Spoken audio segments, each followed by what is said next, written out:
Adrian has built. And it has cameras, and they somehow... What?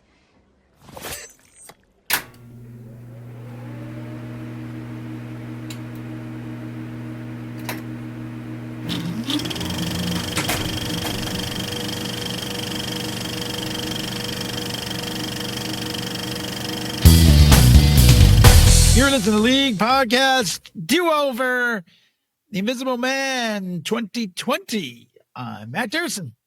And I'm John Hunt. You can't hear me, N.Ferno. Oh. I can see your But breath. you're on mute. No, whatever. I'm just kidding. So last episode, we did the 1933 Invisible Man, and we had a real laugh at that one, I think, especially thinking about the... laugh? He's having a laugh. The line about after he eats, he has to wait an hour and can't be. That's seen. all I thought about with this one. That was like the best. They worked their way around it because here, as you know, during our do-overs, we compare and contrast. So that's one of the big contrasts. It is not it is an invisible man, but he's not naked like Claude Rains' one is. And everybody thought it was going to be Invisible Woman because it stars Elizabeth Moss. Yeah. Invisible Woman. Man. Sorry. You could say Dennis. Yeah. So Invisible Dennis. Yeah. So spoiler warning, although we're going to talk about it in like 5 minutes or so. He's wearing a suit. And obviously, although I will say, I did a little research. The contrast, obviously, the special effects, whereas we talked about how they did it last time, they used practical effects as much as possible. They did, and in an homage to how they shot the original one, sort of. They incorporated some practical effects because, well, the cool thing is you can because you don't see the guy, Right. I guess the suit you just talked about was only worn by one actor, like really in like one scene or like one day of shooting or whatever. You know what I mean? They only did that part like once. Yes. Well, we'll get there. But yeah, We'll like get there. a stuntman would be in like a green suit, like similar to Claude Rains. And he would do some like the scenes where he was like fighting Elizabeth Moss or whatever. And then they would shoot it again to get rid of him or whatever. Like, and then like, but they had like a camera that was set up. Camera. Yeah, so it looked exactly the same. It would be the exact same shot and everything like that. So, they used technology, but it was also kind of practical. It was real person and everything like that. So it was, Yeah. Can I just give a little preamble about how these movies were my pick? Because I'd never seen the original and I didn't watch it during the pandemic, but it came out right sort of like as movie theaters were shutting down. But it did awesome at the box office, like it like 7 times the amount of money it needed to make. Even when they had it was released during the pandemic, people were going to drive-ins to see it. It was really well regarded and made a lot of money, but also it like it was one of those first movies that they just like Wonder Woman in 1984. They were just like, well, we have the movie, like just put it on streaming. Just put it on streaming. And and it was a little bit of a longer movie, so like I think people kind of like appreciated that because everybody was like stuck at home, and it was like right at the beginning of the thing. And I was like, I'd never seen the original Invisible Man, but I have now seen this movie like 3 separate times all the way through, just because I enjoy it so much. That's well, you got some endurance. But I really like this movie. It did come out, as you say, February 2020. So like weeks before everything shut down, or like a month or so. But in that time, it grossed 144. I mean, all time, it has grossed 144 million, which is great. I mean, but especially for one thing, winter movies never really do that well anyway. But people even saw it, before everything shut down. And I think, like you're right, they put it out as quick as possible just because people want to watch something. And maybe people maybe even paid to right, like the $20 to watch it before they made it free or whatever. And as you say, it is well regarded, 92% on RT critics score. Yeah, great Rotten Tomatoes scores. And one other thing is, I don't know that we would necessarily do this, but like, I'm not like a huge horror fan, but Blumhouse has made like a couple of these remakes of the Universal horror monsters. It's kind of in the way of like Hammer Films made Dracula movies. And the Wolfman is okay. It's not as good as this one. And this was maybe going to be part of Dark Universe, but then they kind of denied it later on. But I bet that if there was going to be, if Dark Universe kind of went through with itself, then they would probably have been like, oh yeah, like let's do a little bit more with Invisible Man and have it be part of it. But it was kind of like, it's a will they, won't they with the Dark Universe, basically. Well, there was some rumors, that like Johnny Depp was going to play the Invisible Man. And, but after the Mummy, the Tom Cruise Mummy kind of didn't do that well at the box office. They kind of scrapped the whole Dark Universe altogether, but they were like, oh, we'll still make an Invisible Man movie. But they did make this more about Elizabeth Moss. I mean, this is not really, the Claude Rains one is about Claude Rains, and he has that girlfriend or whatever, fiance, but she's pretty minor. And this is really just all about her. It's about the victim. Yeah. Yeah, it's an interesting take. The sidebar, Sam and I went to see that Tom Cruise Mummy movie in the theater together. And his dad was there.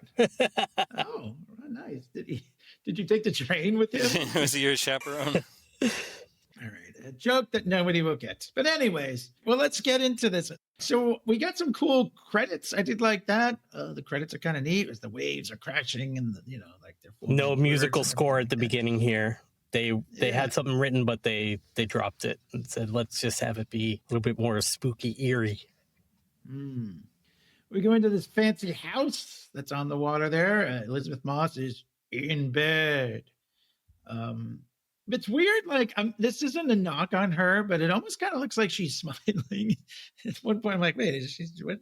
But whatever. So anyways, she's awake. It's 3:41 a.m. She looks at the clock. And like this guy's arm is like around her. She kind of like peels back, covers, takes the arm off. She does that like walk of shame thing where it's like, oh, this guy is like, one night stand. Like, I gotta carefully take, this isn't a million movies. Carefully take his hand off me and say, "Go fuck out of here." It's creep. So anyway, she sneaks out of bed. She gets a vial of diazepam out from under the mattress, which is basically Valium. They say this a lot. It's just diazepam. It factors in a couple of times. So it's Valium. Basically what has happened is she had put it in his water so he would be out because she's getting the hell out of here. But it's kind of cool. It's very like slow, which is probably not something that you're excited about, John, when you saw the running time. I kept pausing it going, we're only like 14 minutes in, and this is 2 hours and 13 minutes. What is going on? This is like a long time for her to just get out of the house. Yeah. But she does. Like they show her like dumping the remaining water that had the Valium in it, like dumping that out. Like she gets a bag. She's like moving the camera. This camera's all over the house. She's like moving it so he won't be able to see her or whatever. Time moved differently in the pandemic too, most people were like psyched to just sit through this movie. That's what I kept thinking that, like watching it this time. I was like, yeah, it could move on a little quicker, but I still do enjoy it a lot. But it's building the tension, I read a thing. So Leigh, what the hell's his name? The director, Leigh Whannell. Anyway, he directed like Leigh Whannell. Whannell. He directed Saw, Leigh W. stuff like that. So Leigh W. So, but his plan was to just drop you right into the story without any background on who these people are and why she's leaving or whatever. Just drop you right into it. So I guess that's. They exchanged that for her very slowly sneaking out of the house. And they make these movies pretty cheaply compared to like Hollywood movies, like typically. Blumhouse. Yeah, Mrs. Elder is usually a fan of their movies. That was how I knew that I wasn't like I I asked her what she thought, and she's like, and not at this part. I mean, I asked a little later into the film. I wasn't hating on this movie from the start. Sure. I know. I was just joshing. Anyways, no, Josh isn't even here. Oh yeah, it's not even that long. He is. He's just invisible. Oh. So she sneaks into this lab thing, and she shuts off all the Tony cameras. Stark's house. Yeah, it kind of does look like Tony Stark's house. Or like, did you guys ever see Grandma's Boy? No. How can you not have seen? Come on, you've seen Grandma's Boy. Come on, you see. There's kind of like this Matrix-y kind of guy. Yeah. Come on, episode. And it's just like very like the main computer programmer guy has this like very stark looking like big there's just tech and like simple desks. It looks like the Apple Store basically. Then there's this weird contraption thing there that we find out later. We'll get there, but obviously we've already spoiled it. It's this like that's where he made the suit, or I guess stores the suit, whatever. Anyways, yeah, it's a suit. She's sneaking out. She kicks the dog bowl, and it's like the dog's name is Zeus. Idiot. It's kind of I like that name, but and her name is Cecilia, and goes by C, which is like C, S-E-E. C. There's a kind of a funny shot. I mean, it doesn't really matter, but I thought it was interesting. So she's in like a nightgown during this whole time, and then she gets like a bag, and the camera just kind of pans away, and we come back, and she's like dressed. It's like, oh, so you didn't want us to you didn't want to show her getting dressed. They did show her putting her pants on in the kitchen. Pants on, but I mean, she obviously got. I mean, that's the best part. I mean, we missed it. I played that back. I rewound that slowly on VHS to see her to take her pants off. On VHS. Yeah. So anyway, she starts to run out. The dog is there. And she's like, oh, Zeus. And she like, I don't know. She like unhooks him or something. And she bumps her bum against the car. I know. What an idiot. She's like, I'm going to take that shock collar off you. Like, this big meanie's got this shock collar. Anyway, the alarm goes off, but she just runs, and she runs out into the street. But she runs like far, whatever. She's out the street. Also this guy's house is like has like these like 10-foot high like concrete wall all around it. It's very much like a rich guy like bunker kind of thing, and she has to like jump up and like throw her bag over the thing. It's like escape. It's like a G.I. Joe kind of thing. Use her Nike trainers to get over. Yeah, she is wearing Nikes. It's interesting. What are you, British? Trainers? Trainers? What's all this then? Her trousers. And she's putting on her trousers. Trousers? Oh, I like to rewind it slowly on VHS so you take off her trousers. Her sister Emily comes down, like driving down the road, picks her up, and as she's getting in the car, she drops her diazepam. She's like, drive. Yeah, meanwhile, the guy, because he was awakened by the car alarm, his name's Adrian, and he comes running, and he like smashes the window. He's like, Emily, he's pretty good for not being, being drunk. He's not like groggy. He just ran half a mile and smashed a car window. Yeah. But it's weird to me that like the sister didn't know anything about this. She's like, what's going on? Well, she couldn't know. She couldn't say anything. He was monitoring everything she was saying. Yeah, it's like very much a controlling thing. Like it's very much like this is a movie a lot about like gaslighting and Me Too. That's totally what it's about. Actually, it's interesting. It's kind of interesting. When I originally read, I thought Leigh Whannell was a woman. A woman. Because Leigh could be a woman. Hello, Leigh. Man. And Adrian's last name is Griffin, and Griffin was the name of the Invisible Man in the original movie. That's right. There's a few references to the original plot range, which is great. A touch, but they didn't go way. They didn't just remake it. They just put a new spin on a brand new story. Mrs. Elder kept asking how close it was going to follow the original. It's like, just put that out of your mind. It's not going to be like it at all. Yeah. The Invisible Man plays the Invisible Man in this one. Yeah, and contrast. Yeah, it is more of a contrast. They did have the scene where like they had all the cops line up with fish fishing net and like walk across a carpet, and then all the cops sat on the floor. You guys remember that? Yeah, because I don't want any other footprints. Only his footprint. Anyway, so now we flash forward. We see it is 2 weeks later, and she's just looking out the window.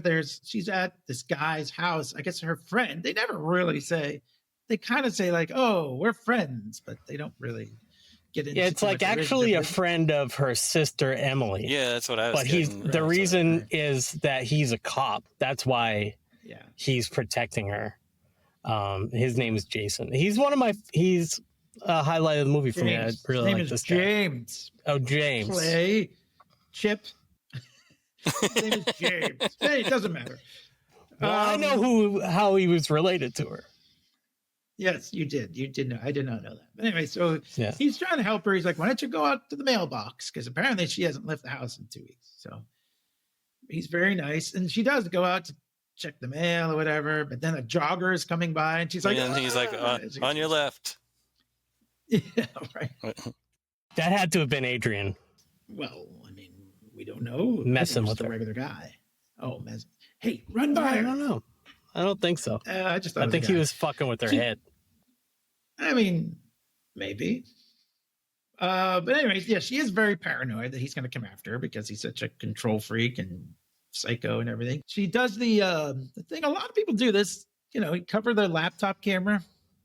I have my little thing on it right now. I have a little Slidey McPhee on mine. Yeah. A lot of people get confused about that because then when they want to actually use the camera, they're like, it's broken. And I have to go and literally go. You have to go to everybody's house. Not someone's house. Yeah. You should go up to them. You specify. You know what? With your thumb, you should go Slidey McPhee every time that happens. Slidey McPhee. Yeah. Slide it over. It's fun to make them feel kind of stupid. I have to admit. Don't tell anybody. Oh, you'd be a good invisible man then. I just recorded that. But anyways. No one's listening. It's true. Nobody cared.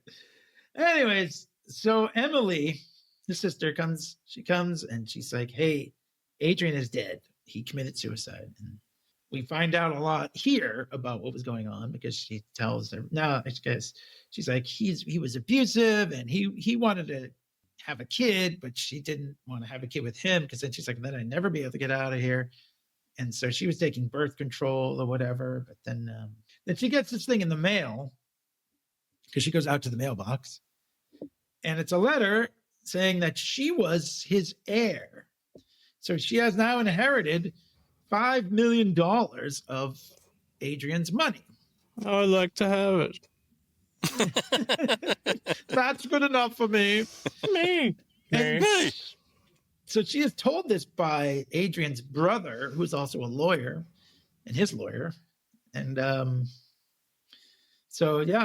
million tax free. You get $100,000 a month for as long as that lasts, I guess, which is pretty nice. Although I suppose we'll get there probably, but I didn't quite understand this part of the movie. Like, why would he give her that money? Okay, spoiler warning: Adrian is not dead. Oh well, he is dead though. In the eyes of the state, he's dead. Yes, but the person is alive. And if he's trying to fuck with his ex-girlfriend, why would he give her $5 million? Just to have it. That's a good reason for me. Just to make her think that. Yeah, Like, okay. It's all part of the plan. Yeah. And his brother, Tom. The dumb plan. Who's the lawyer of the estate, Michael Dorman, he's a good actor. He's in For All Mankind, which is a great show about alternate histories, space exploration, which is right up my alley. But he's really great in that. He's great in this too. Yeah, he's good. It's interesting. They do a good job because at first, when I first saw this scene, I was like, okay, this is the lawyer. He won't be in it again after this, but he obviously is a major part of the movie. Yeah, right from that scene, I was like, okay, he's going to be a major part of the movie. Oh, all right. You're like everything that happened in it, like we guessed it 50 minutes before it happened. Oh, all right. Weird. So that's because you saw the original Invisible Man. Well, yeah, and also I know the Invisible Man, and he was really upset that he didn't get to play the Invisible Man in this movie. Yeah, That's why the Invisible Man didn't play the Invisible Man. So he binged at the buffet. Yeah. And didn't care if people saw poop in his stomach. Poop walking down the street. It was a really awkward night. So, anyway, she's got all this money. Don't mind my friend, the stuffed colon over here. He's really upset. He's just eating his feelings. He's upset. Here, watch this. You put on a black rubber glove. See, look. See, I can't touch it. I can't touch it. I can't even get in. Can't get through the meat. The meat. This is only funny if you've listened to the last. Go back and listen to our last episode. This really is a have to do-over listen to it. episode, so you should have listened to the other one, which you didn't. It's funny to us anyway. Who cares? Yeah. Anyways, so she's going a little hog wild with this money. She gives James a new ladder because he's like fixing up his house, and then like he has a daughter, and he puts money in her account so she can go to school. So there you go. And they buy champagne. They have a little champagne. But she's checking out some new clothes, and she like hears something, but there's nothing there. She's alone. Anyway, you know, they do film it in such a way where like there's a lot of like negative space in a shot, and you're kind of supposed to assume that like the Invisible Man is there. But like, you know, that's done intentionally, obviously. So that's cool. Meanwhile, Cecilia, she's making some breakfast. She puts down the knife, then she walks out of the room. The knife just picks itself up, and then the burner turns on the stove. It's got some. Oh, it turns up. Some bacon. Yeah, it turns up, and that starts a fire. And for some reason, the daughter is able to come in, and she's like, she got the fire extinguisher. She's like, I got this. Why wouldn't the adults be able to do this? Well, she knows where the fire extinguisher is. All right, but also sometimes in fire situations, people like panic and they freeze up and they don't know what to do. Like I guarantee she was actually about to throw water on it, which I guess you're not supposed to do in a grease fire. You should. No, it's baking soda or a towel. Or go back clay, and listen to our fire safety episode. You've never heard of putting baking soda on it? You ever heard put baking soda on bacon? That's where it comes from, baking soda. I'll see myself out. It's been great having you on the show. I want to see myself out because I don't feel like talking about this movie anymore. We'll move along a little quicker here, Sharp. I don't think it's possible. So, C is on her laptop there, and then she gets up and she like senses something, you know, a presence I have not felt since but there's always that thing. Then like the guy, like the lights start turning on or whatever. There's no floating poop, just so you know. Unfortunately. Yeah. And like she looks and the door has opened, and like the chain where you like latch the door, it's like kind of moving, so it's kind of, you know, this one was kind of cool too. So she goes outside and she can see her breath, and then behind her you can see a waft of breath. Yeah, except I was like, that's such computer generated breath from her. Yeah, that's because they'll show his breath, and that's what Mrs. Elder is like. Yep, they're gonna, and then they did. It's real. Look I'm just. It's a real laugh. I'm just being the and contrast guy to. That's good. Please. I like that. I like complaining. It's one of my favorite things to do as an elder. Like so she's in bed. She's sleeping. The covers pull off. It's all creepy. To me, that happens all the time. So either there's an invisible man, or I just like flail a lot while I'm sleeping. Maybe there's a look for the floating poop. And she's sleeping in bed with the daughter, Sydney. So, I mean, Sydney didn't wake up when they pulled the blanket off, but she did. Yeah, that's was like, weird. She looks, and we get a reference to the original, because she looks up and she sees like a hat and coat on a rack, Yeah. And it looks kind of like the Claude Rains. Yeah, you know what's funny? That made me think of, because from our bedroom, and we have a nightlight on, the footboard creates the shadow that looks like Norman Bates's mother on the wall, and that's what I was thinking of. Anyway, it's a cool moment. And then so she tries to pick up the covers, and there's like an invisible feet. Well, yeah, first she thinks she sees like an indentation on the chair. Right. And so she throws the blanket on the chair. That would be another reference to the original movie. Right. So she throws the blanket on the chair, and he's not there. Right. You know, she tries to pick it up, and he's standing on the blanket, like you said, like a footprint on the blanket. And then she yanks it off and falls down, and the daughter wakes up, and she's like, they're like yelling for James, and he comes, and obviously there's nothing there. And so they're like, see, you crazy, you know, Cecilia. See, but also, you're crazy. He is very, James is very compassionate toward her. He's like, you just need some rest. For now. This is obviously traumatic. Fuck, dude. Right. This guy that she ran away from killed himself, you know, so she probably feels a little responsible. Of course, she's like, hey, let's have some champagne. But that's okay. So this is kind of a little Claude Rains-ish, I guess. So she goes on this job interview the next day, and she opens her portfolio, and it is empty. And they're like, oh, well, that's okay. She's like, no, I just knew email I put it them to in us. Here. Yeah. Well, you stupid idiot. Show up for a job interview. Don't even bring your work. Yeah, I'm sure they didn't hire her. They never showed her going to work. So. Well, she did, she passes fall out down after. Yeah. Right. And like she's all messed up because he took the shit. Adrian took the shit out of the fucking thing before she went to the thing. Well, she left it. She used her own trick on her. So anyway, she's in the hospital. You don't think that the Invisible Man took it out of there before she went to the interview? That's what I think. Yeah, no, he did, because they show it later when she goes in the attic. No, I mean the Valium. Like she knocked him out with the Valium, so he's just doing it to her. Yeah. I see. There is a shot of a guy. There is a shot when she's in the hospital after she passes out of like a guy with his face completely wrapped up, which is another reference to the 1933 Invisible Man. And I pointed my finger to the screen and I said, I understood that reference. Yeah, she goes home. They say, you seem fine, but you had a lot of Valium or whatever. And she's like, Oh, but also that comes doctor later. Let me on the phone is like the doctor.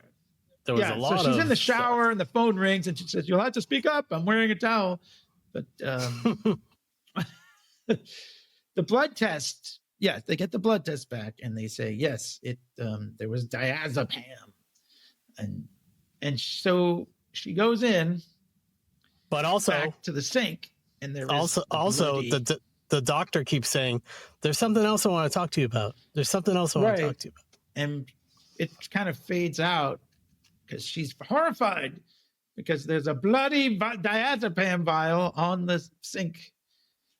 So there was apparently supposed to be a shot like they have in all the promo materials of like a handprint on the shower door, like the glass shower door. And they ended up cutting that out because she thought the director Leigh, who was a man, thought that it was bad enough to have the vial. So anyway, so she tells the lawyer, she goes to the lawyer again, Tom, and she says, "Tell him to stop." And he's like, "What are you talking about?" And she's like, "Adrian told me that if I left, he would follow me and you wouldn't even know." And then she shows him the bottle and he's like, "Hey, the dude's dead. I have his ashes right there on my shelf in a really crazy looking urn." Like, I don't know. Yeah, it's like an obelisk. It looks weird. like the Bunker Hill Monument. Yeah. But anyways, so he's like, but she says he worked in optics. He was like a CEO of a company that worked in optics. He would know how to be invisible. And he's like, look. And so Tom says, look, I hated him as much as you did. But and she shows him pictures of his bloody body, which is kind of, gross. But I don't know where they got those. I don't know, but that's okay. No luck there. But now she goes to see her sister to try to explain what's going on. And her sister's pissed because she got a nasty email from C. Saying, very nasty. Like, you are the worst. I wish you were dead. You're a C word. C. Ooh. I asked Mrs. Elder if she suddenly got an email from me where I just was like absolutely awful to her. Would she believe that I actually wrote that? Or would she believe that my email had gotten hacked into? Yeah. Yeah, I know. What'd you say? Her first reaction is not like. She said, "I don't think it." Like, I don't think you would write something like, you wouldn't do that. And I'm like, I know. I would just say it to you. But so C goes, checks her sent folder, and yep, it is there. She probably wrote it when she was on all that Valium. I know that I've thought I've written emails when I've been on pain meds before that I didn't write. I have distinct memories of me writing to an editor going, I need more time on this book. And then I never wrote it, never sent it. It's the opposite of being the invisible man. I've actually, when they say like, I don't know if it's just because I am kind of like a little bit, I guess, I'm more like Dursin in some ways than you might suspect. When the doctor's like, don't check your work email, don't do anything crazy because you've had your colonoscopy or whatever. Believe me, I don't look at fucking anything. I don't write anything. I don't write any crazy emails to people all drugged up. And doctor's orders can't work. Doctor's orders. But I guess so. If I were an invisible man, let's just say, like, and I didn't. How hungry are you? Get it? I wanted. I had a suit that made me invisible, so you couldn't see if I eat anything. And if I wanted to get back at someone, sending a nasty email would be a fun way to do it, right? Like, why not? It's kind of like the modern day equivalent of like, you can just grab my nose. Or like, hey, old timer, or whatever. And he takes the guy's hat off and throws it in the river. Doing all sorts of stuff. The nasty email is the equivalent of throwing an old man's hat in the water. See, sure. If you really, Anyway, so Sydney, the daughter, comes along and she says, hey, do you want some cake? And she's like, sure. And then something whacks I have some problems with this scene. It's like, this is a little far. I was like, wait a minute. I understand. So you think like they're not right next to each other? They're like across the room from each other. They're a couple feet apart. And she's like, she just hit me. And I was like, what is she? It's like a cobra. It's lightning fast strike across the room. Yeah. That was the moment the movie lost me. I was still like, all right. But then I was like, okay, it's just going to get dumber from here, John. Well, I mean, I guess no one else is there, right? But there's an invisible man there. I mean, as far as Sydney knows, there's no one else there. But I'd just be like, how'd you do that? Yeah. How? I mean, I guess, I don't know. Would your first reaction just be like, well, it must have been you? But it's a little far-fetched. Or like just, I think that to me, it's the distance. That was my problem with it. Yeah. Sure. No, you're right. They're too far apart.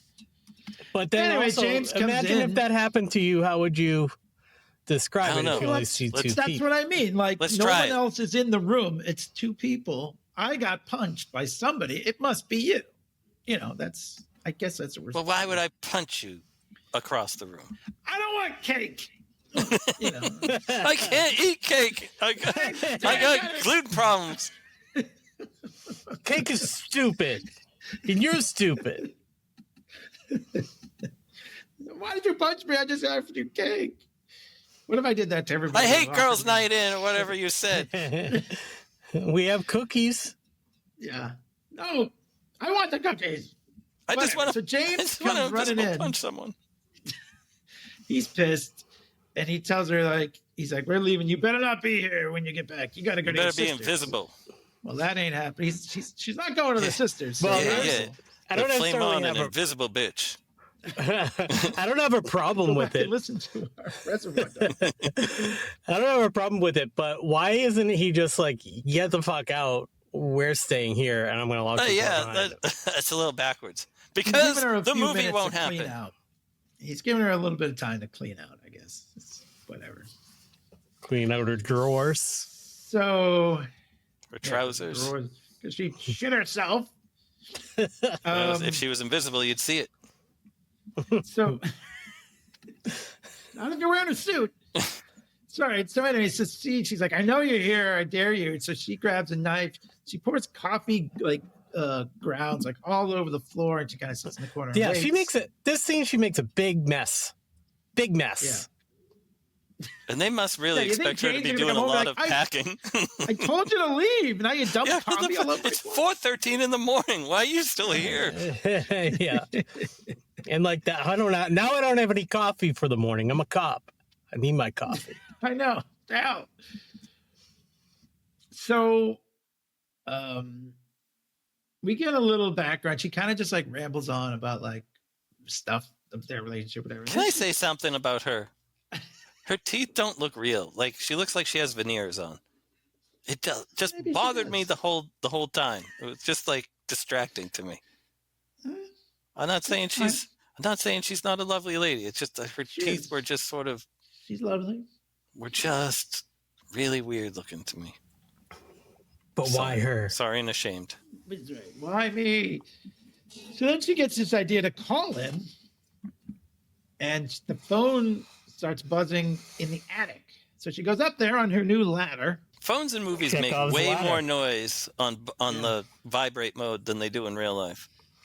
I can't find my phone half the time I'm leaving for work. I got the ringer on and I can't find it. Yeah, I have to like turn on my iPad and like find my iPhone. I just yell out, "Hey sound. Siri," until it responds. Oh, I should maybe do that instead of pulling out a whole other thing. Yeah, hey, give it a shot. Maybe the Invisible Man has your phone. Well, why is it up there? Okay, because he's been hiding out in the attic while they're. I mean, why does he have to hide? He can stand anywhere. I was like, oh look, paint bucket's right next door. That's right. He doesn't need to really. He's always hiding. Yeah, why does he need to be in the attic? And how did he get up there? there? He goes up there, and she finds his phone. It's got pictures of her sleeping.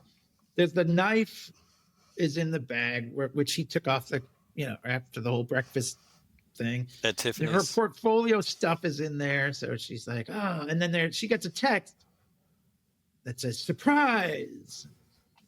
So she goes to like the little attic opening thing, and I forget like how she knew to do this, but yeah, she just dumps the paint on him.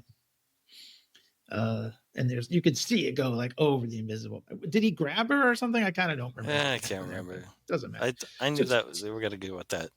I was like, why don't you do that in the first place? If I were, they did it to that poor fucking cat in the other movie. Yeah. If I were the Invisible Man, I would do stuff that you would do to people like behind them in class, like flick their ear or like blow on their hair all the time. Just like, fuck, cut it out. Cut it out. Anyway, so he falls, and so she follows like the trail of paint like down the hall, and the sink turns on, and he's washing the paint off. I mean, then what did he jump in the sink because he like cleaned himself off like completely? Well, this is kind of like a thing where like you wouldn't know this until later, but we're supposed to believe that both invisible men are in the house at this point. So the one with the paint is still, he didn't, because right now, like after this, the paint is virtually gone, but it's the other guy. Although I had to read that, I didn't come up with but that thank you for explaining it to us that didn't go read it. Yeah, I read that on IMDb today, and I watched the movie 2 days ago, and I never got that. I was just like, wow, he washed that paint off really fast. I think they're assuming too much with that. Yeah, I don't think I always thought it was just one of them. I don't know. I didn't know about the two. Yeah. I guess there could be. Anyway, so he grabs her, and she drops the knife, and he chucks her across the room, and he's dragging her around by the hair. This was the coolest behind the scenes special effects thing that I watched, how they filmed this, and also when I first watched the movie, how I was like the most impressed with this scene, like how she's cool. acting and she like has to do that. how they did it, and what we mentioned at the beginning, like the motion control camera, the black velvet, like the green screen guy, and she's doing a lot of stuff that's where there isn't an invisible man there, but well, she's she's hitting good. him with plates and stuff. It's a cool thing. I'm sure James is again not happy. So anyways, she runs out, calls an Uber, or I guess technically a Lyft. And it says Lyft driver in the in IMDb. And all right, I think he did have the Lyft sticker. So they drive really far. They go over is it the Golden Gate? It looks like the Golden Gate Bridge, I assume. Yeah. She has them drive to Adrian's house. And she tells the guy to wait, which is like, all right. He's like, okay, whatever. But more Lyft money. So she goes in.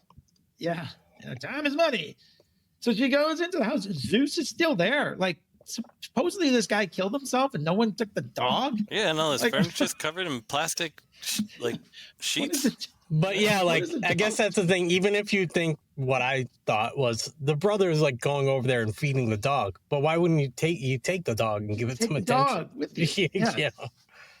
Maybe that's a giveaway that he's not dead, but I mean, dead. Yeah, sorry, we hadn't done that yet. Yeah, right. I wouldn't do that to Vincent. I wouldn't just be like, oh yeah, somebody go feed Vincent. Well, I mean, if you die, I mean, God forbid, but let's just say you're the godfather. Let Dursin. You're Vincent's godfather. Yes. Oh, thank you.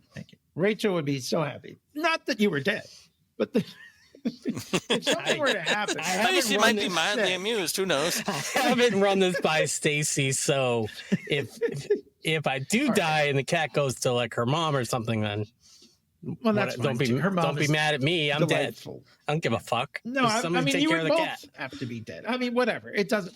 The point is, someone should have taken this fucking dog.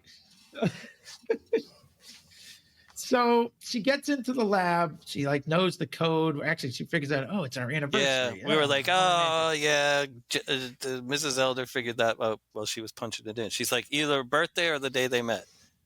Yeah. And something is like 30, some code or something is 33 in the movie. I noticed that too. Oh, from 1933. Yeah. I think the code to get into like the Iron Man room or something is like, right. Yeah. So she goes, she sees like the big thing. It's like a suit that turns you invisible, so you're not naked. And it's cool. The suit is like kind of makes how me you think would of Black Suit Spider-Man. Yeah. Listen to our Secret Wars episode. But it's like made out of a bunch of tiny cameras, and that like of the score and not the score, but like the sound design of the movie. That's like kind of, it makes like a crickety kind of sound, like when it moves around, because all the lenses, like they did a little bit of research, like how does the army do camouflage and stuff? It's basically like with refractory stuff and like cameras and stuff. It's like Mission Impossible 4 with the invisible screen thing. Yeah, exactly. Cool. But you can tell only because I've seen the movie. So like they did it pretty cheaply.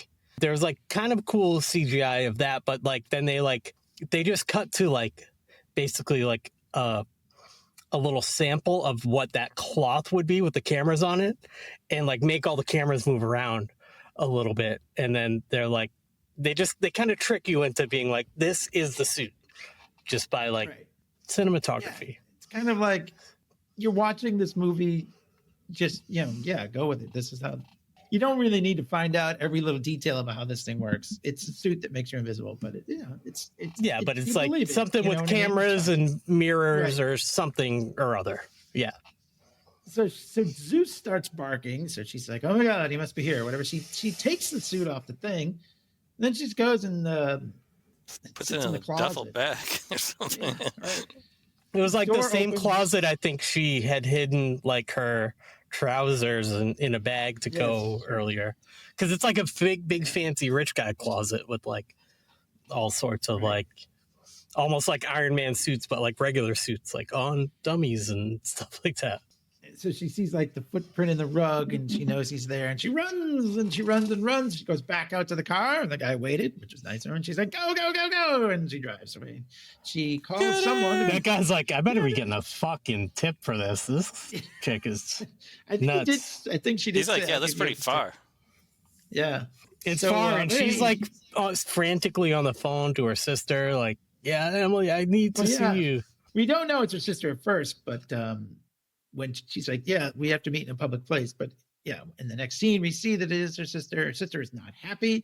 And her sister treats the waiter like that's what I was going to say. Total dick to this guy. Very rude, yes. Like, I know you don't like your sister right now, but you can be nice to this. Yeah, you can tell what kind of person someone is by the way they treat service. Yeah, she is a and the waiter the whole time is like kind of doing the smiley thing, but kind of like, oh, okay, sure, that's great. No worries. Yeah, like, I'll be back in a minute. You want something to drink? Tap it is then. Tap it is, you fucking cunt. So, anyways, so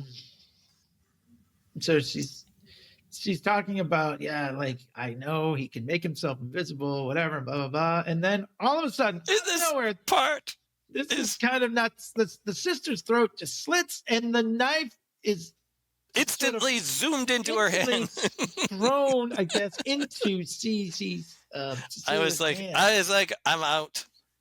That was IMDb kind of tried to explain, like there was like a quote from the director being like, yeah, like how that would work. Well, you would just instinctively close I'm like, nah, I don't buy that. That was just. You did instinctively close your when the knife comes like pushed into your hand and forget it. No, I don't buy it. It's dumb. I didn't buy that either.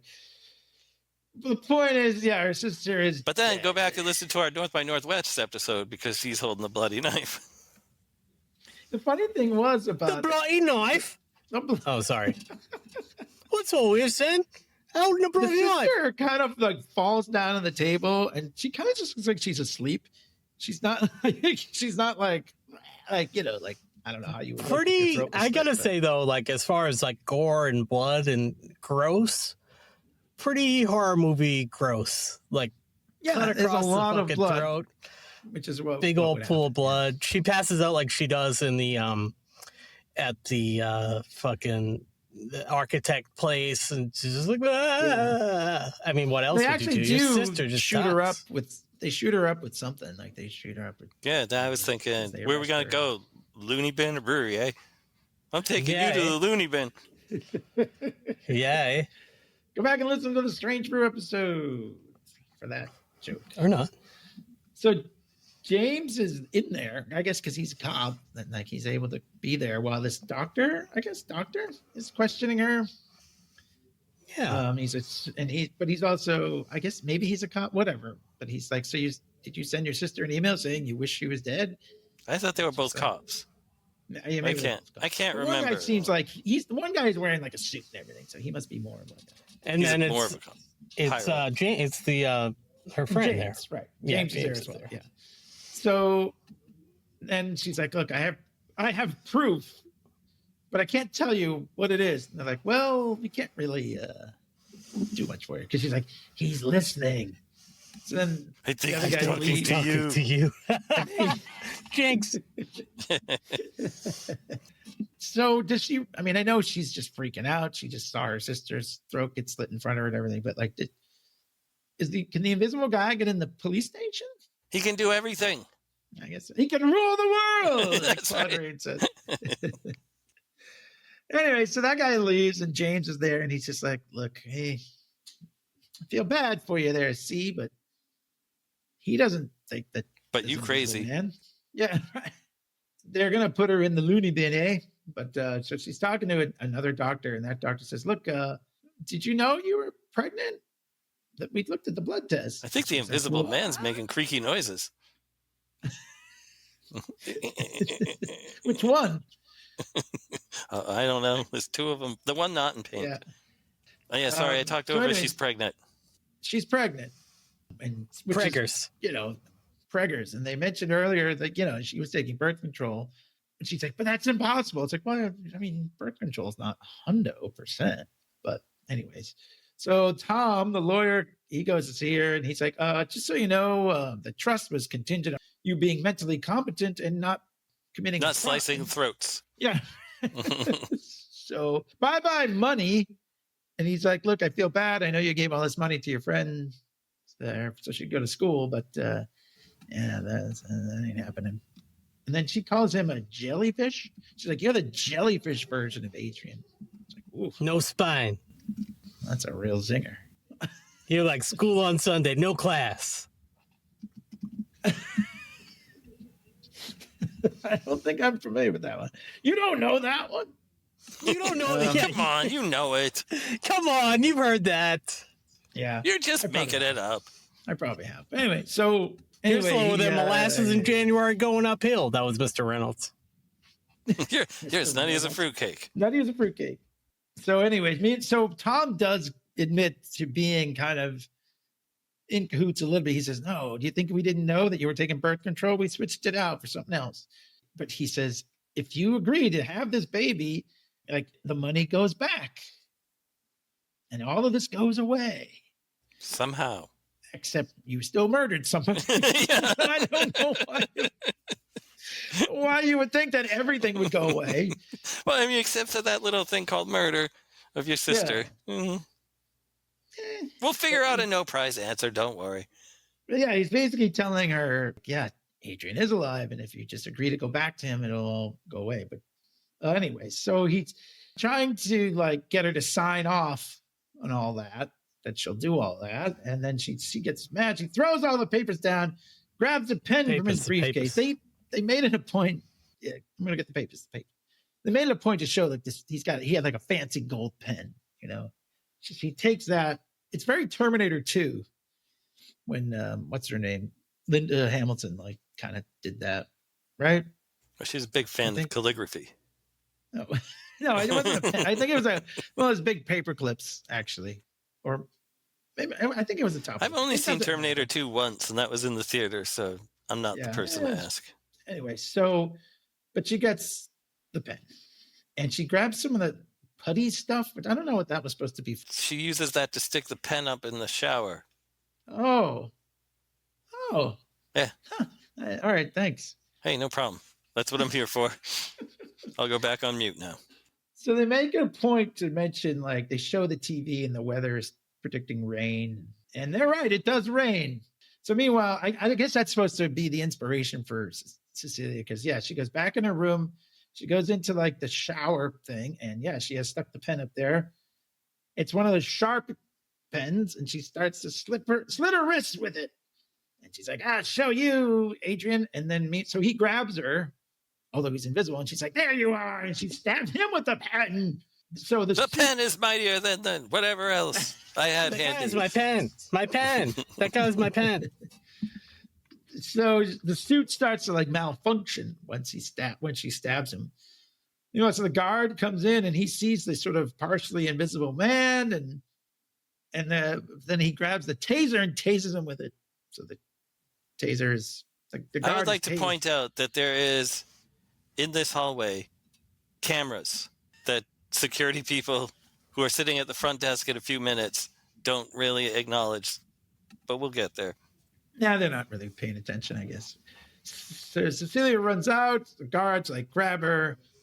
They see the guy for like a second. He kills all of these motherfuckers. This is pretty awesome. I like this a lot. I like this fight scene too. Yeah, I was getting mad that no one was paying attention to the security cameras. You didn't even notice that it was cool. They do this kind of cool sound effect, but I guess it's supposed to be like the suit hitting the guys. Yeah. It's always just kind of like whoosh, like, but it's to, you know, because you can't see them.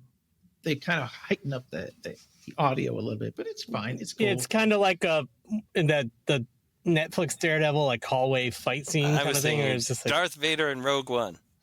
Yes, yeah, it is kind of cool. Yes. My favorite one is like right at the end when he like makes the guy shoot himself in the knee. Yeah, he shoots the guy, shoots himself in the knee, and he takes the gun and kind of just shoots him as he's walking out. So then Cecilia, she runs after him because she sees like the door open, you know, like an automatic door will open or whatever. So she runs out. She's got a gun and she runs after him and she's chasing him around. And it's raining, so like she should be able to see him, I guess. And then like the guard. You're right, John. The guards at the door. They're are like, just kinda "Hey, stop!" And I'm huh? like, "Did you not like see the 900 screens that are like directly behind All you?" these dead They're just kind of like, okay, because she Maybe- points the gun at them, and they're like, okay, don't shoot. It's Yeah, they're what? like, "Look, I just don't want to get involved in any of that stuff. these Let's just guys are- pretend we didn't see it." Hey, I get minimum wage here, you know. Yeah, I worked a security job. I wouldn't be running into a bloodbath. So she goes out in the parking lot. Some of the guards do come. So he tells her like, so Adrian, I assume it's Adrian, but yeah, he grabs her by like the throat and he's like, I won't kill you. I'll kill the ones you love. And then he just leaves. So she like is running after him. He gets in a car and like drives at her, even though he just said he wouldn't kill her, but that's okay. He doesn't kill her. But another car swerves. Anyway, it gets Cecilia into a car. That's basically. I like that guy because he gets out of the car with a bloody nose. He's like, "What the fuck?" He was the best guy in the movie. And she takes his car. He was on the phone with someone as he was driving, and she's like the person on the other end is like, "Who is this?" And she's like, "He's fine. Don't worry about it. It's all, Don't call back. It's fine. Yeah. How are you? But she uses that. They just needed that guy to be on the phone so that she could use that phone to call James and say, Sydney's in trouble. I don't know why she didn't just call Sydney, but whatever. So she tells James that Adrian's Sydney heading to the probably house. would have been like, "Fuck you! You punched me from across the room. I'm not going to listen to what you have to say." Yeah, Maybe she doesn't have screen time. Maybe she doesn't. I mean, she's only like 17.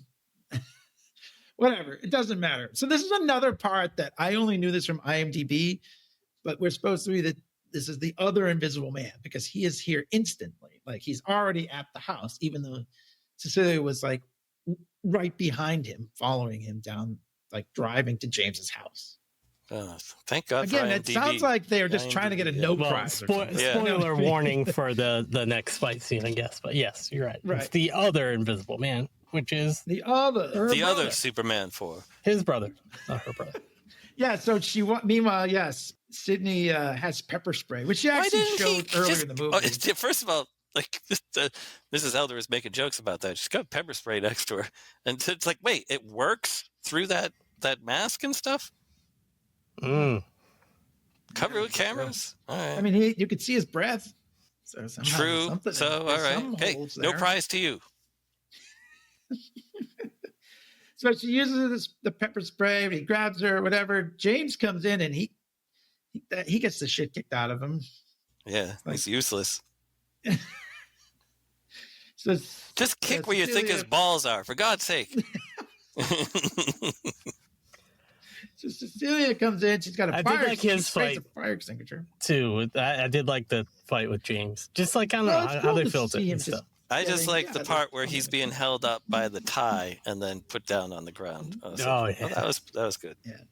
See, I don't hate everything about this movie. No, I didn't think you would. Oh, So Oh, don't know, Johnny. so she comes in. We have the fire extinguisher that was established earlier in the movie. She sprays him with it so she can see him, and then she shoots him with the gun. The end. And she takes off the mask. And if you want a good Scooby-Doo ending, yeah, it's the brother. It's not. yeah, It's not Adrian. It's Tom. it's Tom. So then they do this weird twist where they go to Adrian's house and he is tied up in the basement. And he's like, "Help! Help! Why wasn't he yelling help Help, when help. she was there earlier?" I can't feed my dog. Because he faked it. It Well, set I his know, brother but up. I mean, in movie world, you know what I mean? They all believe. Well, I don't know what they all believe, but it doesn't matter. So he's saying that it was Tom all along. Oh my God! was her- That- All along. It was Tom all along. So Cecilia, but she's not buying it. She's like, "No, that's not. It was a whole setup thing." Like, so, anyways, but she does like he calls her, and she does agree to go meet him at his house.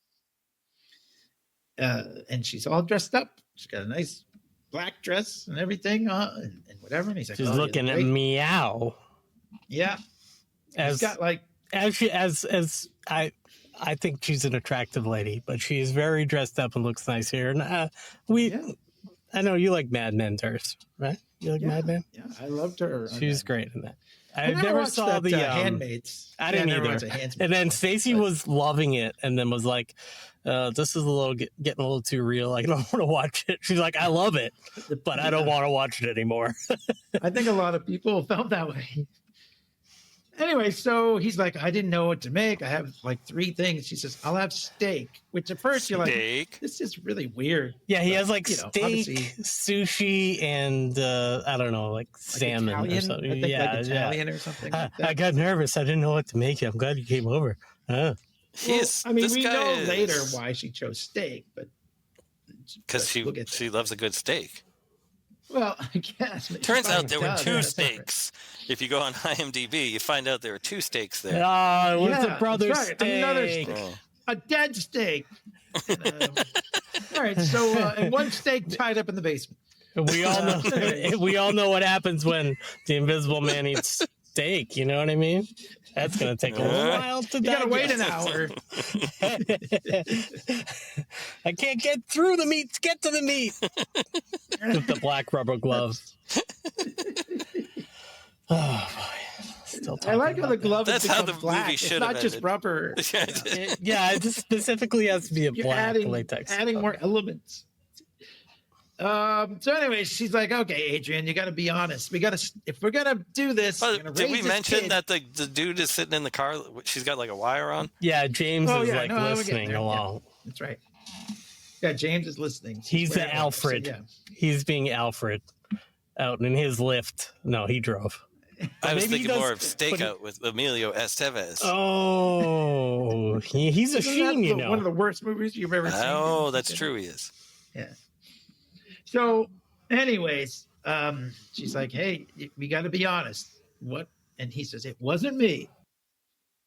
So she's like, and yeah. And then they show James outside, and then he goes over and he like touches her leg, and he says something about like, I forget the line, but then he says the word surprise and like a night, like a snake surprise.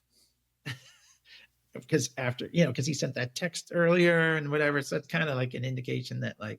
Everybody knows what's going on here. Yeah. But he basically thinks like, I got the money, I control you. If you don't do this, you're gonna go to jail. And but also like think that this whole thing is ridiculous because like, okay, he's alive now, and then like after all this tragedy and fucked up weirdness, like they're gonna get back together. Like she's just like gonna go over there. Like it's just like right. It's stretching all sorts of expectations. I mean, Yeah, it's weird. That line is weird because she says, "Be honest." He says, "It wasn't me," but then he obviously tells her it was. You know what I mean? Like he's kind of doing wink, wink, saying them all. Yeah. He's like, "It wasn't me." Yeah. It's admitting it without admitting it. Yeah. And then, meanwhile, because maybe he knows that she's got somebody out there listening. I don't know. Doesn't really matter. So what happens? So she starts crying. They do keep cutting to like. Sorry to interrupt, but they do keep cutting to like security cameras in the house as they like cut to James out in the car. They cut to just like the regular cameras in the dining room for coverage, and then they keep cutting to like the screens of the security cameras because the security cameras are all over the house, and she knows where they are, which will become important soon. Well, it is interesting though because it does when they cut to the security camera footage, it does say no audio, so it doesn't. Whatever he says, it doesn't really. It's not going to be captured on whatever. But she's got a wire, and he's for the audio. James is recording it. Video, he pressed record and has his tape up to the 3, 2, 1 his headphone. Yeah. So anyway, she's upset because she starts crying and whatever, and then so she's like, I gotta go clean myself up. She goes to the bathroom, and Adrian sits down to have his steak, and then the steak knife picks itself up and slits his throat again. Another great, gory, gross. Like I actually don't really. It's not the blood, but I get like queased out. It's the humidity.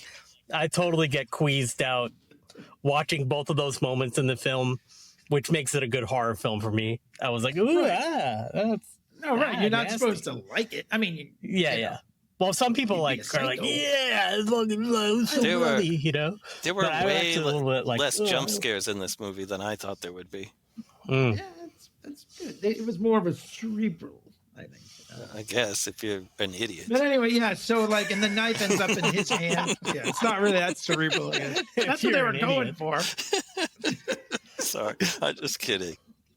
So they put the knife ends up in his hand.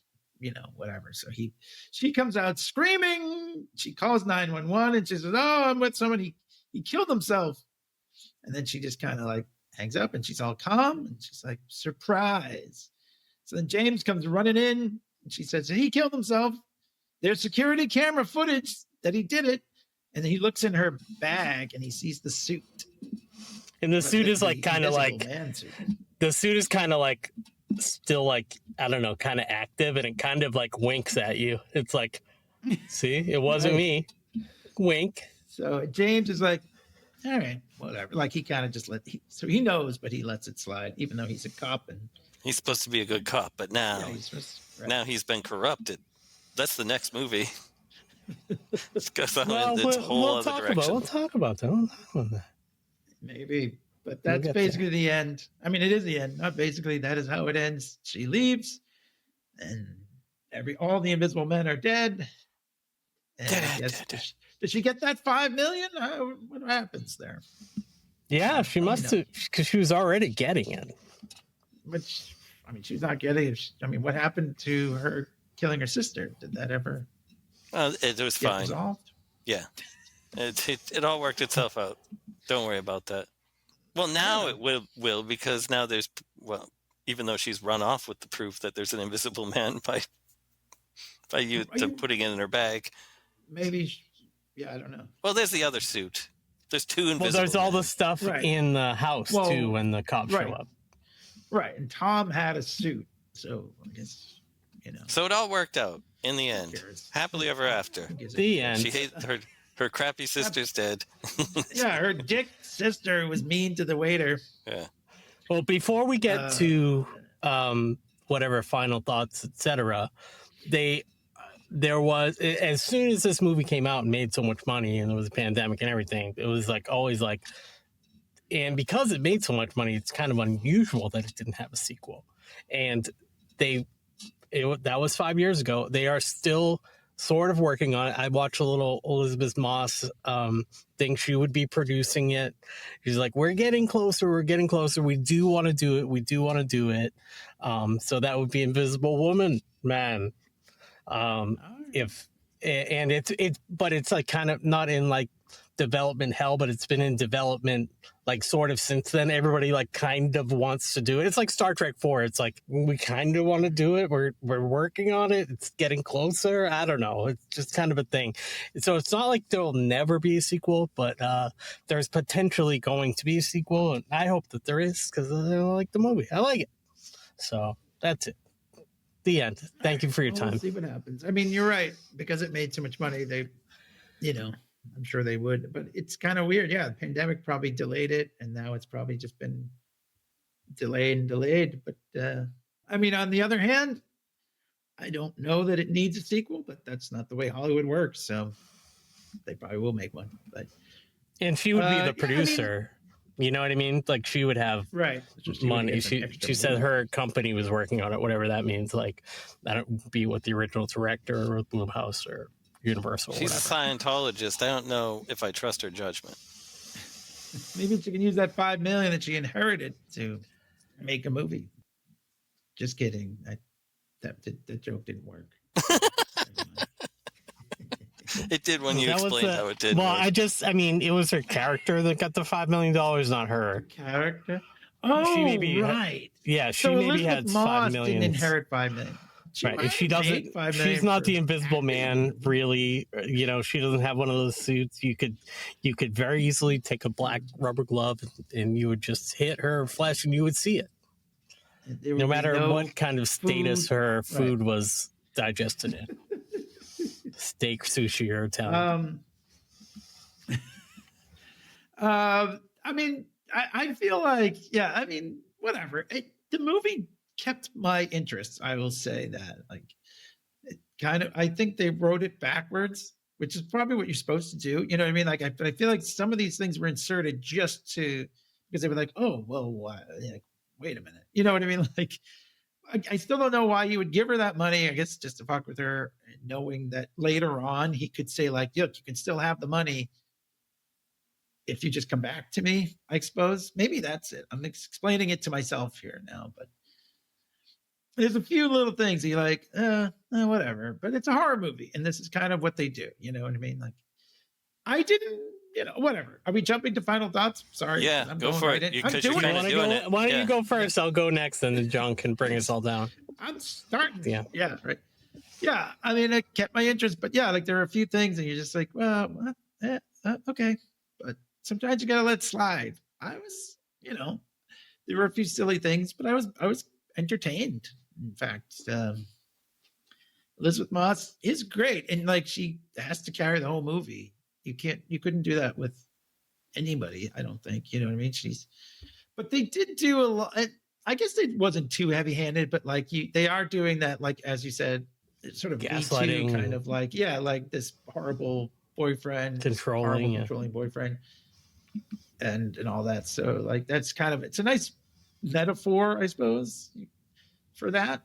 So I don't know. Letter grade, I'm gonna go with a B, solid B on this one. Great. So, there you go. That's my grade. Great. All right, I said I'd go next, so I'll go next. Thank you guys for indulging me Nads. on this this double do-over and incorporated into the traditional Halloween Universal horror thing. Kind of worked out for that. Wait, I never talked much about the contrast. Contrast. Go for it. Go back, because I do want to add something. I'm sorry, Clay. I'll let you go in a minute. But take your time. Contrast. If you go back and listen to our Invisible Man 1933, which you should, I said I wonder what would have happened if they had played it straight. You know what I mean? Like, because like Claude Rains is kind of goofy, and the whole movie is pretty goofy, and he sings Nuts in May and grabs guys' noses and throws hats around. Like, this is what happens if they play it straight. So I'm glad, I got to see it. So it doesn't matter. One version is not necessarily better than the other, although I guess I would have to say this one's a little better. That one's just, the Claude Rains one is just as entertaining in a different way. Probably more entertaining in a goofy way, but they're both fine. Still going with B. Go ahead, Clay. Great. You done knocking your microphone? Sorry, I was going to hit mute, and as I was reaching my hand. That's great. Over. It's like there's a breathing and then a knocked around microphone. Here, it's like the Invisible Man. I'll cough and clear my throat. Yeah, I know. Invisible Man is. So one of the things about compare and contrast is also like those other Universal horror movies like Wolfman, Dracula, Frankenstein. I think I said before, more like what you think of when you think of Universal horror monsters. And like the Invisible Man isn't really a monster. He is kind of more sci-fi than like straight up like horror or like the creature. He's not like in a way he's deformed because you can't see him, but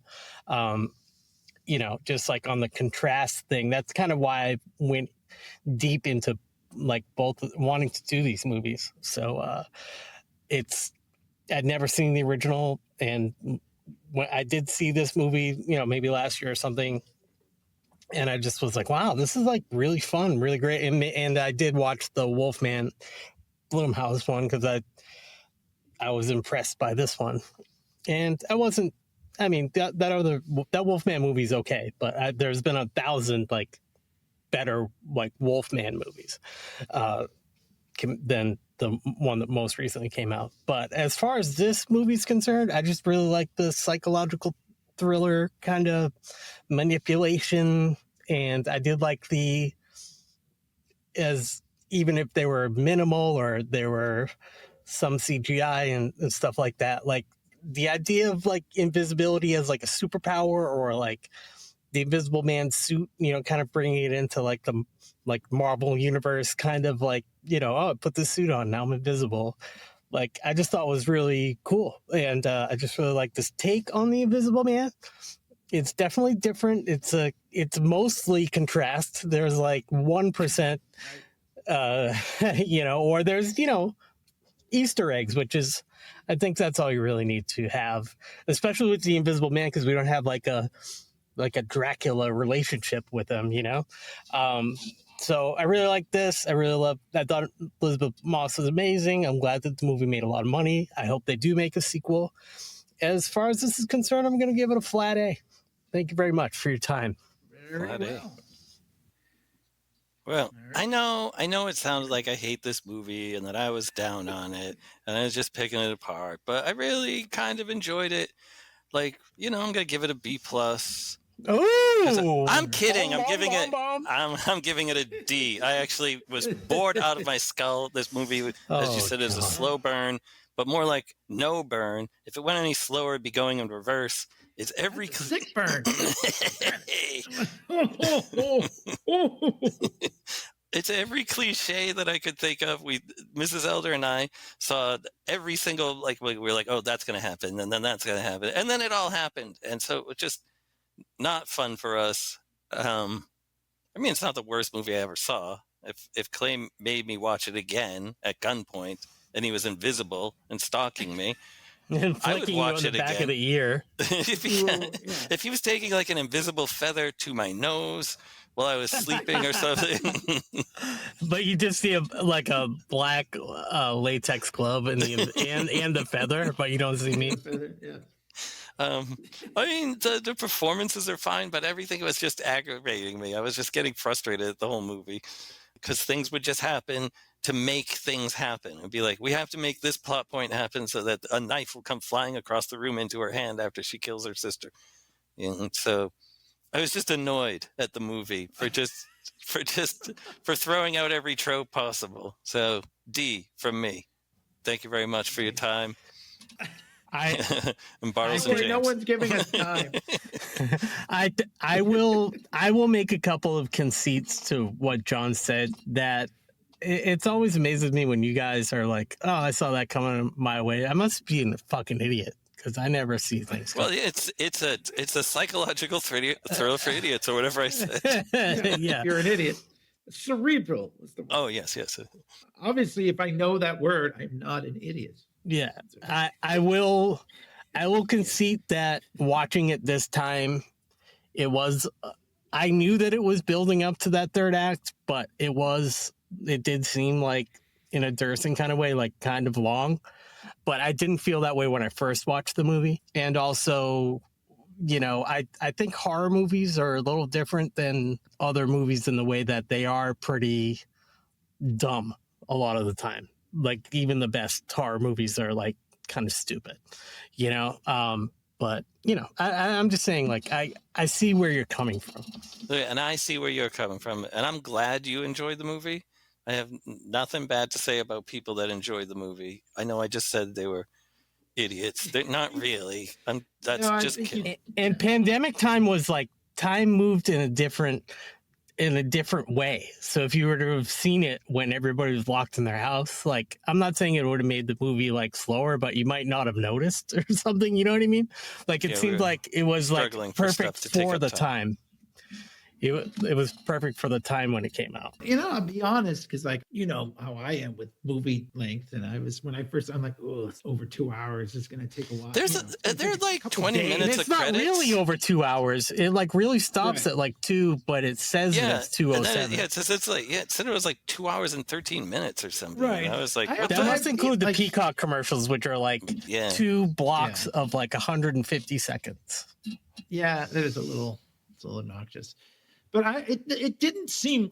Usually. So here's usually like I watch like these movies because I'm taking notes and stuff, and I watch them in like chunks.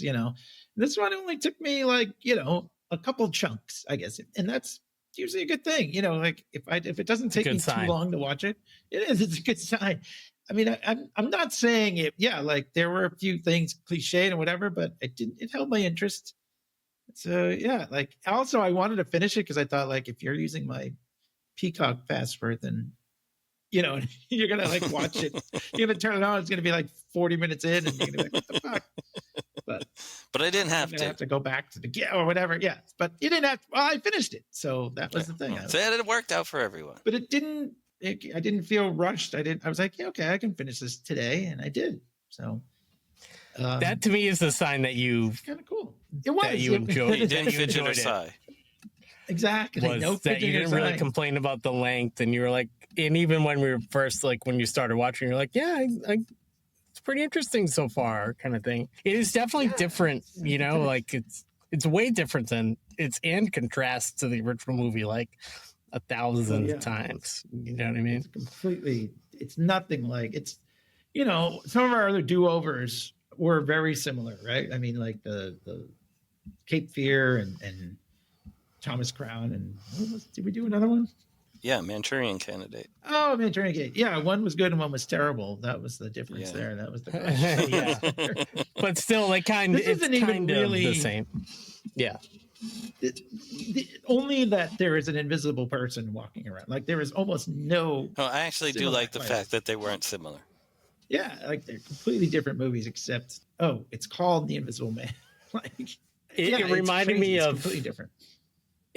When I was in college, I took like a sound design class, sound studio. It was like Sound 101, so like recording music or like just recording like digital like recording was like new at the time. So it was like, yeah, you can record onto the computer. Like what? Oh my god! And it probably took like for like a 3-minute song was probably like weeks and weeks worth of work and on 10 floppy disks so much or something. Hard drive zip disk. Yeah. It was on a zip disk. One song to one zip disk. But it was funny. This totally reminds me of this. We were like, the assignment was to do a cover song, and a lot of people did like a cover song, and it was like pretty traditional, or it was like a singer-songwriter version of like a rock song or something. And then Duran made the song Wild Boys, right? Yep. Is that the yeah? So it's like Wild Boys. Yeah. And that this movie and for the compare and contrast is exactly like what this guy did for his assignment, which he was just like basically like had a microphone and like a drum pad, and like he just delivered it like this, like Wild Boys. Boom, boom, boom. Wild Boys. And it was like so like sparse and like drawn out, and it wasn't like, and then my professor was like, he was like, I'm actually going to give this a really high mark because this one just barely references the song at all, but actually he was like, I kind of get it. I like what you did. Like I think about that all the time. Oh man, art school, it was the most art school, like stripped down, like minimalist interpretation. I don't even think he sang any of the other songs, other words in the song. I think he just said Wild Boys and then like boom, boom, boom, boom, boom, boom. And then it would be like a long, like a 4-beat Wild Boys. Wild Boys. And then it was like over. It was just funny, but like that's how these two Invisible Mans are related. Right. I think this has got to be, as far as the do-over. This isn't even really a do-over. Like it is, like, it's still the Invisible Man, but yeah. It's not even. You can't say it's a remake, really. I mean, it's a reinterpretation. It's a completely separate movie. But and Universal does still, even though this is like you'd call it like a Blumhouse movie, Universal still like is part of it, like owns the rights to the Invisible Man like property or whatever. I don't know how all that's. So they're the studio. The Universal is the studio, and Blumhouse is the production company. And so they both. But I mean, I don't know. I guess if they made a sequel, I would sit down as long as it wasn't like, and if it didn't get the worst reviews. But as we said, the reviews for this one are pretty good. John is the dissenter. I'm the one that brought it down 8 points. I'm the I bet if they make a sequel, Well, I'll like fan wish the sequel. I bet the sequel actually has the opportunity to be a little bit more like action packed. You know what I mean? Like it might not be like as slow as this one. You get to see what Elizabeth Moss does with the old suit there. I don't know. We'll never know. Maybe we'll know. I'll see it though. It may never happen. Yeah, it may not. Would see go the back sequel, and listen to though. our Invisible Man. I would see it probably, but you wouldn't see it. Maybe you wouldn't see it because it's invisible. Oh God, stop. All right, so let's end on that note. Wait. I am an idiot, but I got Dursin's joke. Stand up and point at the TV.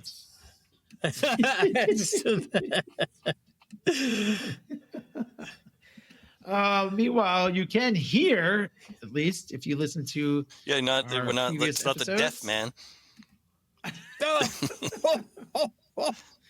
But you can see some of our videos on our YouTube channel, which Clay has done very cool edits of all of our podcasts. Checks those out. YouTube.com/LeaguePodcast. YouTube. Clips and stuff. Yep.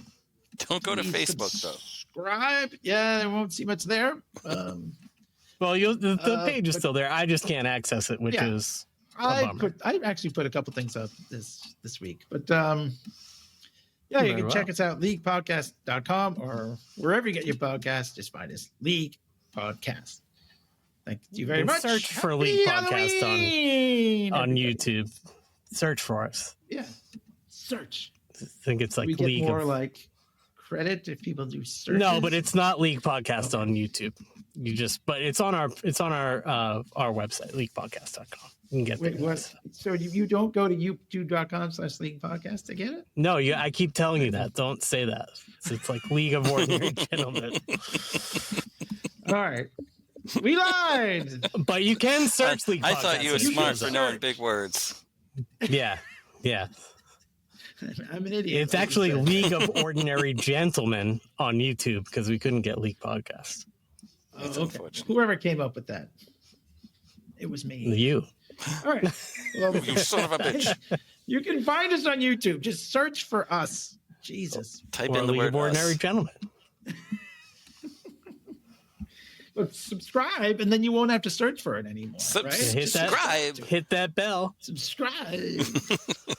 Listen to then go to our Christopher Walken section on the I don't care if you're a website. girl. I'll punch you right in the mouth. Our View to a Kill episode. Yes. That's where we did all the that's Walken impressions, right? filled with bad walking. It's good to actually hear it instead of hearing in my head what it sounds like. In my head, it sounds exactly like Christopher Walken. When I actually listened to the podcast, I was like, "Whoa, Well, that's damn, bad. Yeah, we're all terrible. That doesn't sound anything like Christopher Walken." I actually enjoy bad imitations more than good ones sometimes. Yeah, they are funnier. All right. Anyways, listen to all that stuff. Watch it on YouTube. Leave us a review. Thanks to everybody. you. Happy Halloween. Have a big meal. Happy Halloween. Have a big meal. Don't worry about where it goes. No one can see it. All right. We'll talk to Adios, you later. Bart. Surprise.